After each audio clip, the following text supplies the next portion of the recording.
essas cascas grossas, tá? E os galhos costumam ser retorcidos. Alguns exemplos de plantas que existem nesse bioma característico aí. O pequizeiro, que é aqui da fruta pequi. Tem. Que eu acho que tá errado isso aí. Ah, não, tá certo. É o araçá e a gabiroba. Tá. O pequizeiro e o araçá eu sei quais são. Agora, a gabiroba, confesso que eu nunca vi, não. Mas isso não é muito relevante, não. Só falta de informação mesmo. Os animais que vivem nessa região é a ema, que é aí da família aí dos avestruz, tá? A ema. O tamanduá-bandeira, o tatu e o lobo-guará. São característicos dessa região. A caatinga é um bioma exclusivamente do Brasil. Não existe nenhum outro país, tá? Se estende aí por vários estados. Piauí, Rio Grande do Norte, Ceará, Paraíba, Pernambuco, Alagoas, Sergipe, Bahia e Minas Gerais. No caso, Minas Gerais, só o norte ali de Minas Gerais, uma pequena parte dele, tá?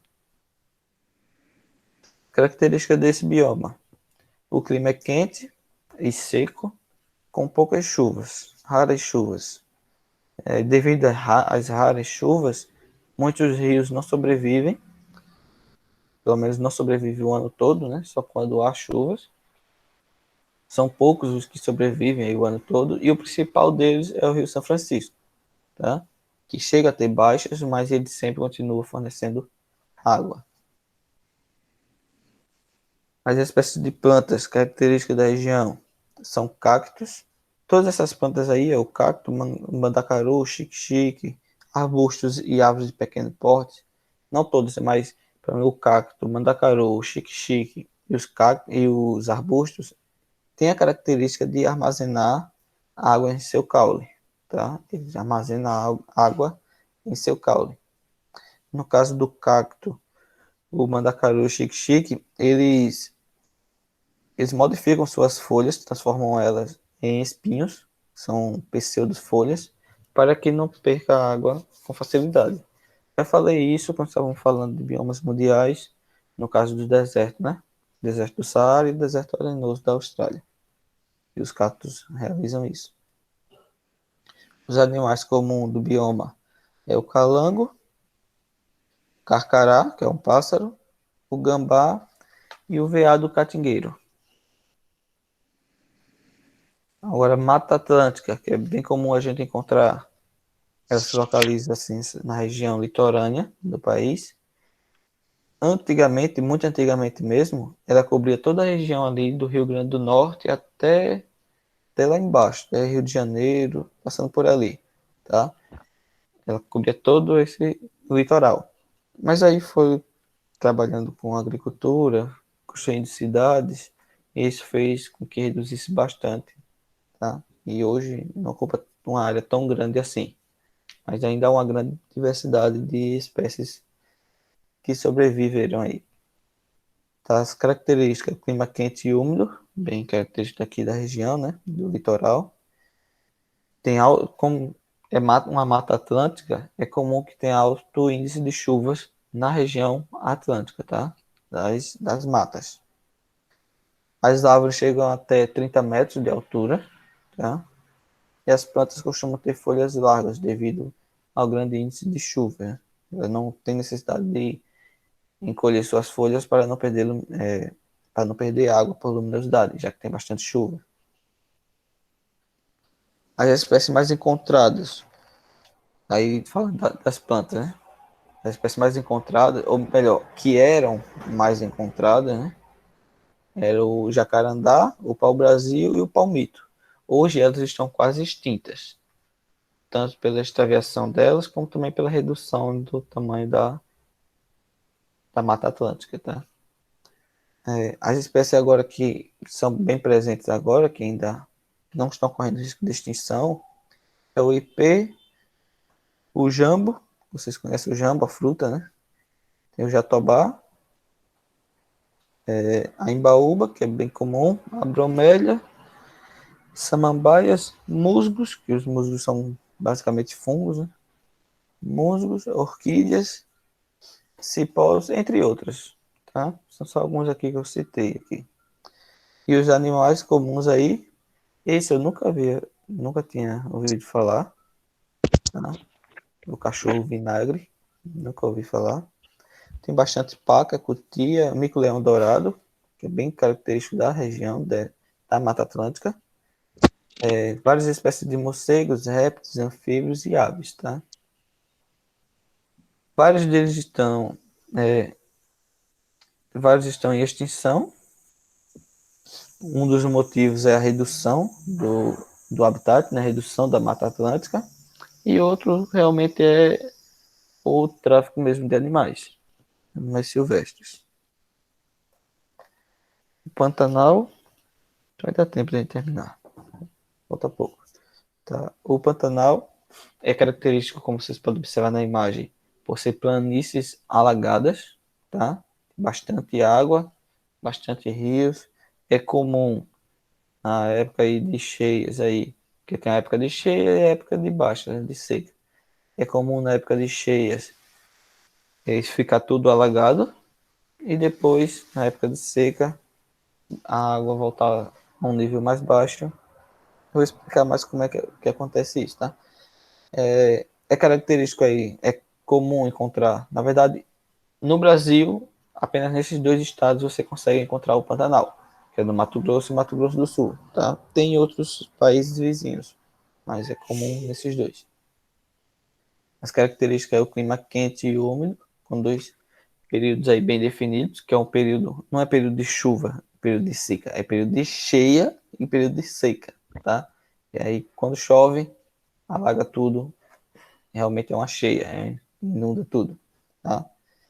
Como falei, são planícies com rios, animais que geralmente é encontrado aí, tuiuiu, garça, onça-pintada, capivara, jacaré, peixes e anfíbios, entre outros, né? Claro que tem outras espécies aí. Plantas, a aroeira, angico vermelho, que eu não sei o que é, confesso que não sei. O ingazeiro, tá? É bem característico da região, mas também encontramos por aqui, na Mata Atlântica também encontramos, tá? Como já falamos também da Mata Atlântica em Baúba, também tem aí. Bromélias também, os dois. E aguapés, tá? O próprio nome aí já... Aguapés, água nos pés, né? Tem que ser característico do Pantanal mesmo. No período de cheias, como eu posso explicar? No período de cheias, as águas sobem, assumem aí a superfície, quase toda ela. Com isso, ele está levando nutrientes, junto com a água, levando nutrientes para essas regiões. Quando chega o período de seca, as águas baixam. Quando isso acontece, o solo está rico em nutrientes, surgem várias plantas. Além disso, deixa lá alimentos para as garças, para as aves, né? E quando está ainda no período de cheia, ele sobe com esses alimentos, leva junto com ele partículas de alimentos que servem como comida para peixes e, consequentemente, os peixes servem de comida para jacaré, para cobra, para algumas aves. Bom, o período de cheia ele é necessário, tá? Não só para a vegetação, como para os animais também. E agora o Pampa. Nós falamos do Pampa quando estávamos falando de biomas mundiais. Só que lá nós nos referimos como campo, o bioma campo, tá? Só que no Brasil ele é chamado de Pampa.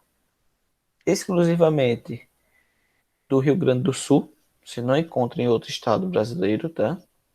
Atualmente ocupa um pouco mais de 2% do território mundial, que é o campo, né? O bioma campo, 2% do território mundial. E ocupa 47% das áreas do Rio Grande do Sul. Ou seja, quase metade do Rio Grande do Sul, quase a metade dele é um pampa, tá? Que é essa região aí mais característica por ser não ter muitas montanhas e a vegetação rasteira, poucas árvores um pouco maior. Essa característica é o clima chuvoso e temperaturas baixas no inverno, por ser lá bem no sul mesmo, no Rio Grande do Sul, já dá para imaginar que a temperatura é baixa, né? os solos são bem férteis, tá? A vegetação, como falei, é rasteira, né? São gramíneas e arbustos. Os animais comuns na região: quero-quero, João do Barro, uns mamíferos, outros répteis e anfíbios. E, claro, vários outros animais. Mas esses são bem característicos do Pampa, tá? Dessa região aí. Acho que por hoje é só. Depois a gente vai começar já no próximo assunto. Deixa eu dar uma olhadinha aqui. Ainda vai ter aula, será? Não, os professores informaram que não, né? Que hoje não vai ter aula deles. Pronto. Próxima aula a gente já começa um novo assunto aqui. Se vocês puderem dar uma olhadinha, é bom. Que é a distribuição das espécies e a história da Terra. Isso é bem legal, tá? Bom, próxima aula a gente vê isso aí, que é segunda-feira, né? Por hoje é só. A aula está gravada para os alunos que infelizmente não puderam participar. Bom, alguém tem alguma dúvida? Só lembrando, pessoal, quando eu tiver no meio, pode interromper no meio da aula mesmo, tá? Se ficou com dúvida, pergunta. Porque eu não vou. Não fica ruim eu estar perguntando o tempo todo se vocês têm dúvida. Porque aí vocês têm que estar ligando o microfone para falar. Então, se tiver dúvida no meio da aula, interrompe. Não tem problema não, pode interromper, tá? Tem alguma dúvida aí, pode falar.